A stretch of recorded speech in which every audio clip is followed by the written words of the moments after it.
channel and to a super casual video. You are just catching me here in my kitchen. I didn't even get dressed up for you. It's a Saturday afternoon. The kids are napping. Josh is golfing, and I am getting cookies ready for tomorrow. We're having company over, and so I put out a video on Monday. Go check that out if you did not. It was a super fun weekend in my life. I know I should be ashamed. I was baking in that one too, but I've just been having a lot of fun with it lately. I asked you guys on Instagram for questions, so if you don't follow me over there, that'd be a good place to just go along with like the day-to-day stuff.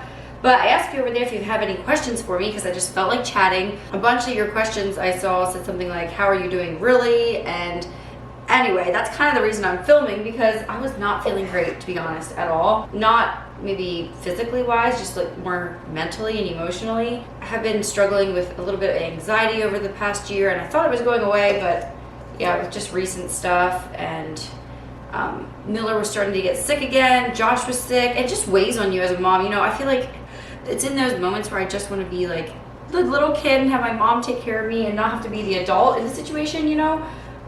And so anyway, I took a nap this afternoon. I went on a walk with the kids. Fletcher's learning how to ride his bike now, and he's not quite 3 yet.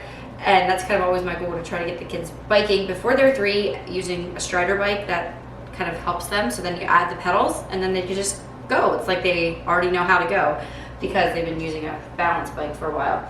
Anyway, so I did that, got some fresh air and cleaned up the kitchen and stuff. We're actually having company tomorrow, and that's why I'm making these sour cream cookies. You know the Walmart cookies that look like this? Well, that's Josh is all into that. And I was like, I'm gonna make you a homemade version without all the preservatives and stuff, and I just grew up on these. They're so delicious, and yeah, they take buttermilk. I don't know why I keep calling them sour cream cookies. They have buttermilk in them, that's what it is. And Evonnie picked the coral colored icing. I just did like some pink and orange mixed together. But one of you sent me the whole way from Australia, a whole box of goodies, and one of them was these hundreds and thousands, and she said that they sprinkle this on like buttered bread.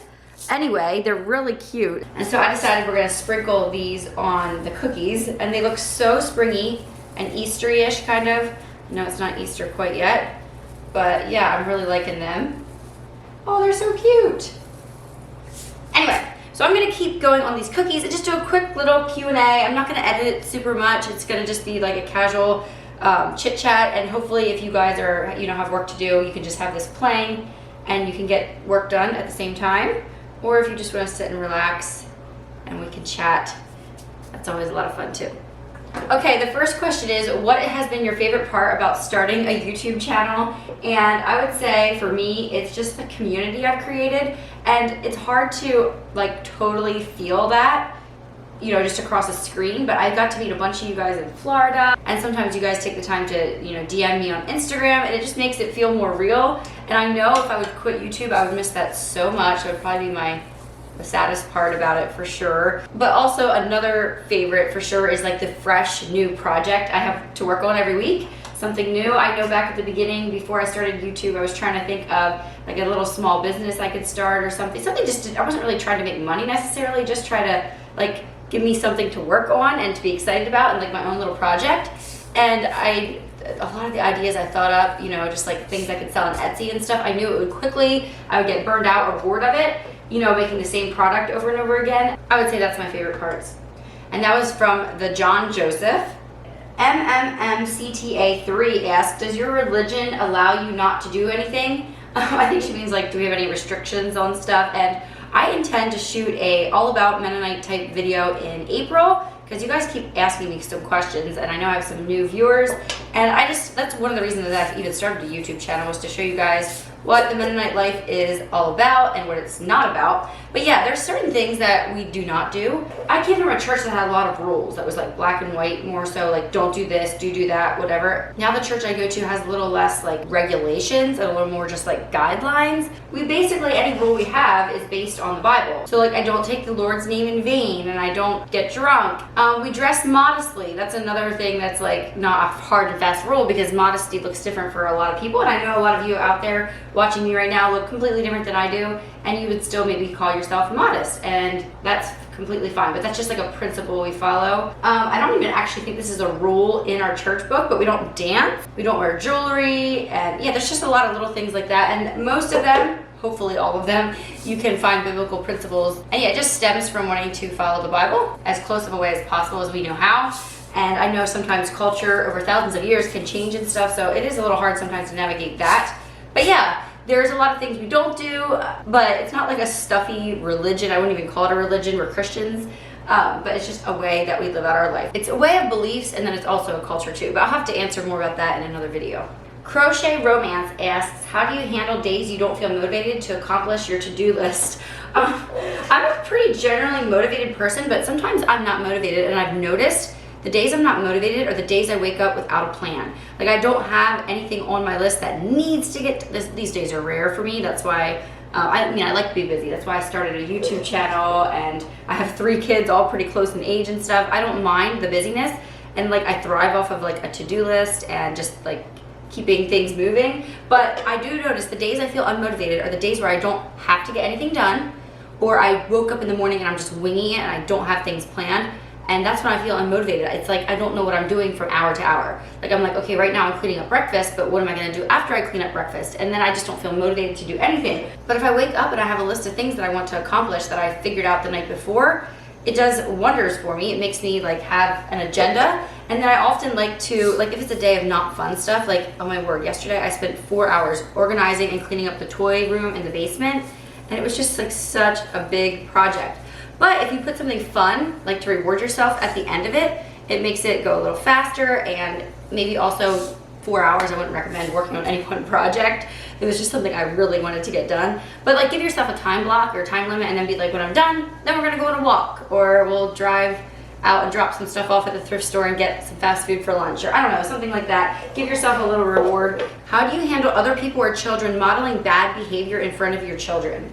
Okay, this is a very interesting question, and I don't know what you guys are gonna have to say about it, but growing up in a Mennonite culture, I feel like some Mennonites have been taught that, you know, the Bible does say we need to be holy and set apart, so we try to, you know, live our lives the way the Bible says and everything. But I feel like there are Mennonite children out there that are taught that other people, if they look different in the way we do, they're bad. Like if they wear pants, they're bad. Or they dye their hair blue, they're bad. Or they have like tattoos, that's bad. And okay, maybe that's not the way we live our lives. It's not the way that, you know, that's not the culture we grew up in. It's not the way we choose to live.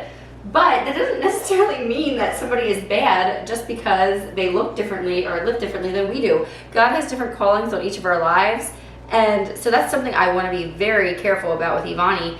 Like, we don't do Halloween. Whenever we see scary Halloween decorations and stuff, I'll be like, yeah, that's scary and stuff. But I don't tell them those people are bad. So I feel like there's a big difference between saying, you know, oh yeah, that's scary or whatever, and that doesn't make me feel happy. It makes me feel, you know, when you see a scary, like some of those decorations out there are so gory, right? So yeah, that's something that me and Josh have been trying to navigate over the years. Well, not really over the years. It's been a very new topic, kind of, because my 4-year-old's getting older, you know, she asks questions about, you know, smoking and stuff like that. I try to always point to like the habit or the action and not like the person, you know. Well, I don't smoke because it's a very bad habit. It can hurt your lungs and it doesn't smell good, you know. But then hopefully if she does see somebody smoking, she's not like casting stones at them or judging them. She just like, you know what I mean? It's like a whole mindset, and it's something I'm kind of passionate about because there's a lot of, even maybe some of the ways I was raised, but there's a lot of like Mennonite kids who are very, I mean, kids are in general very black and white, like good, bad, right, wrong.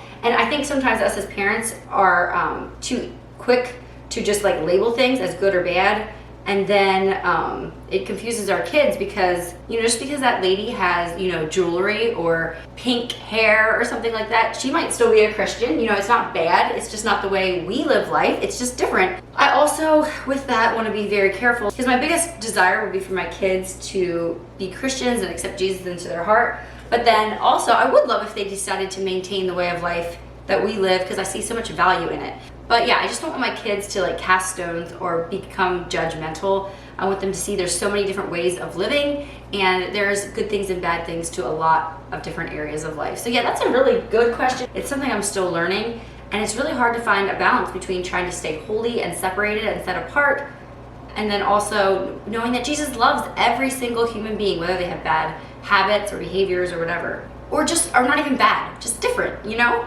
What's your favorite color to eat, to see, and to wear? I've never heard of a question that. I love it. GR Barber asked that, and I love that question. It's funny. My favorite color to eat? Probably green, because it makes me feel healthy, like a salad or something that's like, anything colorful is obviously exciting to eat. Berries, stuff like that. To see, to see is definitely like the orangey, pinky tones, like, you know, what I'm wearing now. By the way, you can get this crew neck on my website. We still have some left. It's a perfect springtime layering piece. It says His Joy, My Strength on it, and it's embroidered, so it's like really good quality. I actually think they're on sale. But anyway, yeah, I would say that's probably my favorite color to look at. I decorate with a lot of like pinks and oranges and stuff. And then my favorite color to wear, I wear a lot of those same colors too, but I would actually say my favorite color to wear is probably like a really pale blue, because it makes my eyes look really blue, and I don't know, it makes my freckles pop out if it's like summertime or something.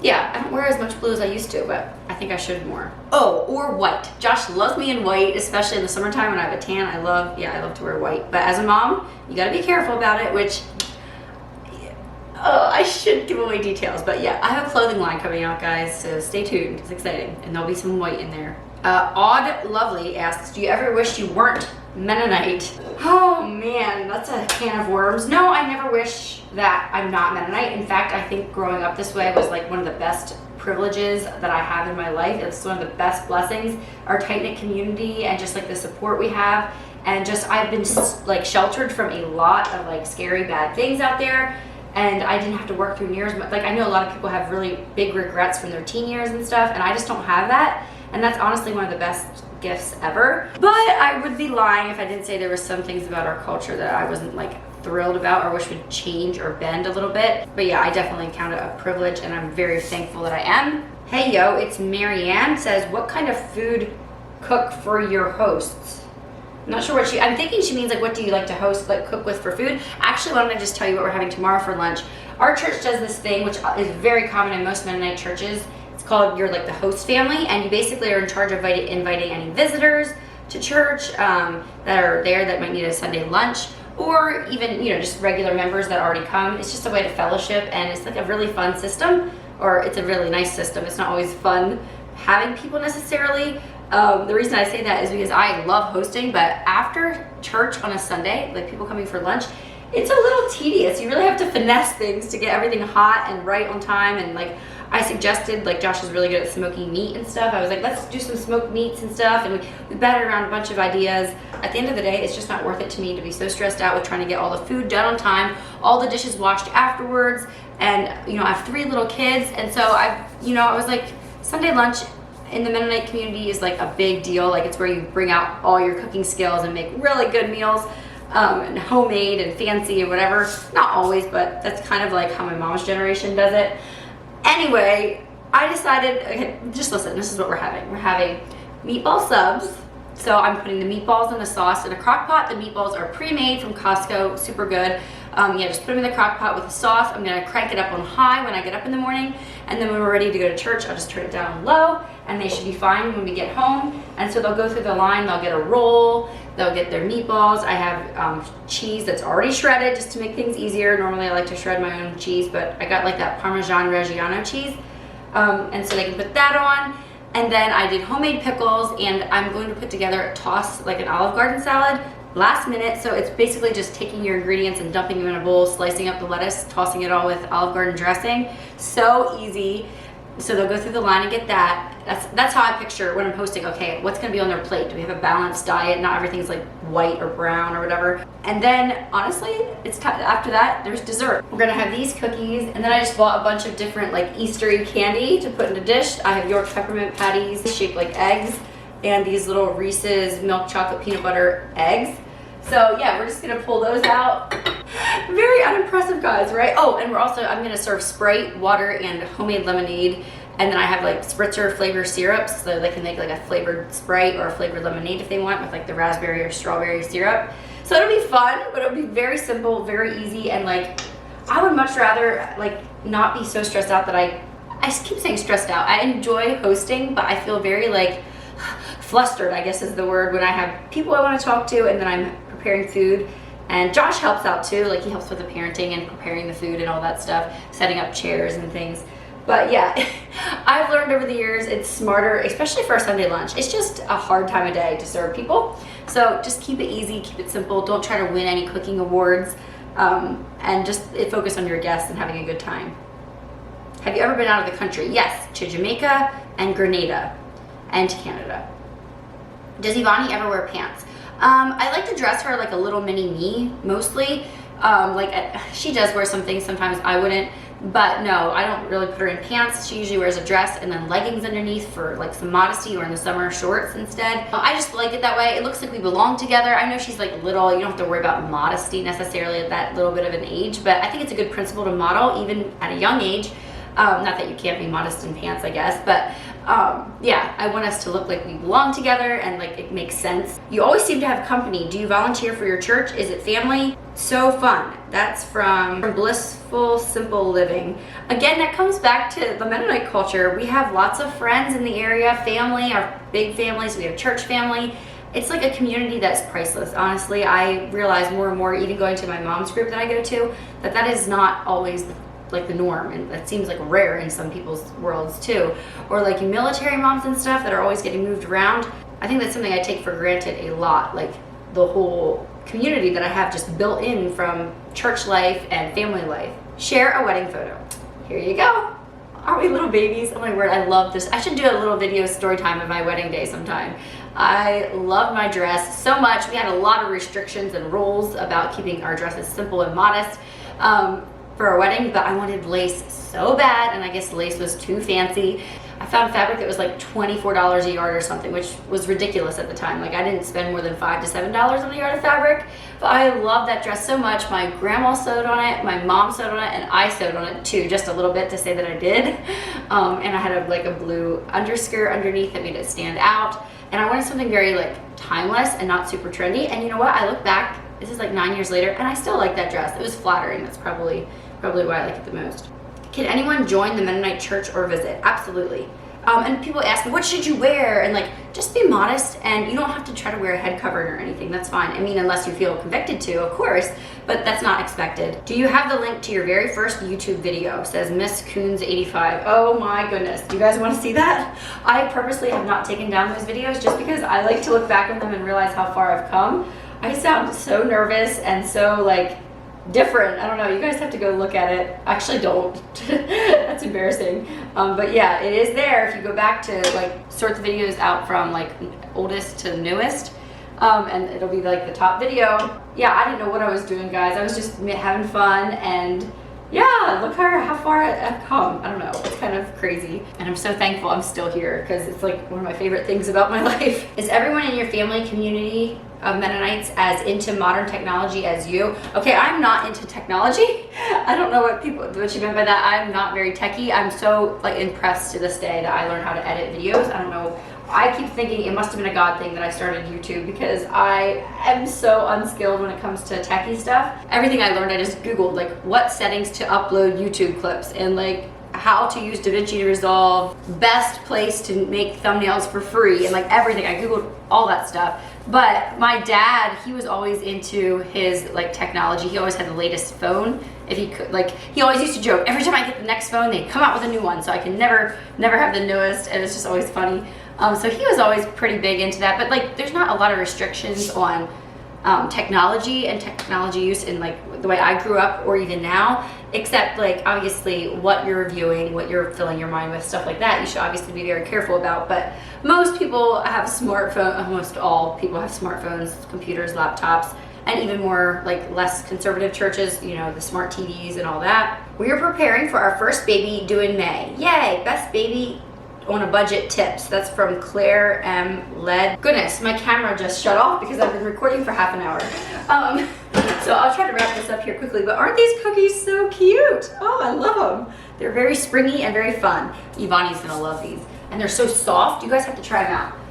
I would say, one, you don't need a lot of stuff. Like I have a Moses basket. It is the cutest. The basket's woven in Ghana and the stand is made by an Amish family, I think in Georgia. It's so beautiful, it's so pretty, but get off of Instagram when it comes to stuff like that. You don't need all of those fun things. They're fun, they're actually really fun gifts to give, but you just need a couple things. Like you need swaddles And you can use a swaddle for so many things. You can use them as burp cloths, as changing pads, as like blankets, and there's so many ways you can use swaddles. I always have a couple of them in my diaper bag. You know, you want some beanies and some diapers. Honestly, you don't even need a lot of cute clothes. When they're newborns, I would swaddle my babies up pretty much just naked in a diaper at the beginning, because you're changing their diapers so many times. They're way more comfortable, I'm sure, just wrapped up in a swaddle.